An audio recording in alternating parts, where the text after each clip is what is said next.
Saint Monica, the mother of Saint Augustine, who prayed for his conversion, and patron of mothers, alcoholics, victims of abuse, patients, married women, homemakers and housewives, wives, widows, difficult marriages, disappointing children, and victims of adultery or unfaithfulness. Monica was born of Christian parents at Tagaste, North Africa, in 333, and died at Ostia, near Rome, in 387. We are told but little of her childhood. She was married early in life to Patricius, who held an official position in Tagaste. He was a pagan, his temper was violent, and he appears to have been of dissolute habits. Consequently, Monica's married life was far from being a happy one, more especially as Patricius's mother seems to have been similar. Her alms deeds and her habits of prayer annoyed him, but it is said that he always held her in a sort of reverence.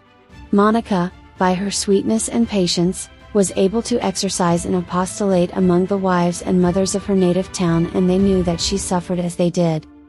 3 children were born of Monica's marriage: Augustine the eldest, Navigius II, and a daughter, Perpetua. Monica had been unable to secure baptism for her children, and her grief was great when Augustine fell ill. In her distress she besought Patricius to allow him to be baptized. He agreed, but on the boy's recovery, he withdrew his consent. Augustine was wayward and, as he himself tells us, lazy. A great consolation came when Monica's husband, Patricius, became a Christian. Meanwhile, Augustine had been sent to Carthage, to pursue his studies, and here he fell into grievous sin. Patricius died very shortly after his reception into the church, and Monica resolved not to marry again. At Carthage, Augustine became a Manichaean, and when on his return home he expressed heretical propositions, she drove him away from her table. However, a strange vision which she had urged her to recall him. It was at this time that she went to see a certain holy bishop, who consoled her with the now famous words, "The child of those tears shall never perish." Monica pursued her wayward son to Milan.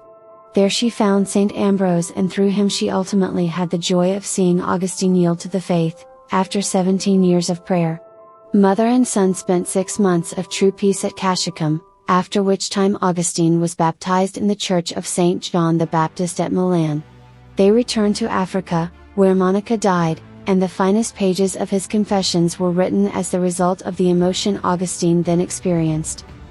Saint Monica was buried at Ostia, and her body was removed during the 6th century to a hidden crypt in the church of Saint Aureus. About the 13th century, however, devotion to Saint Monica began to spread. Her feast day was later celebrated on August 27.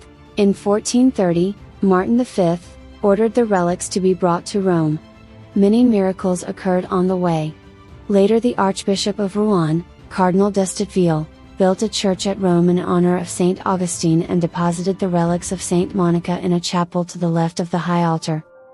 In 1850, there was established an association of Christian mothers under the patronage of Saint Monica. Its object was mutual prayer for sons and husbands who had gone astray. Please subscribe to Catholic News World's YouTube channel. Thanks and God bless.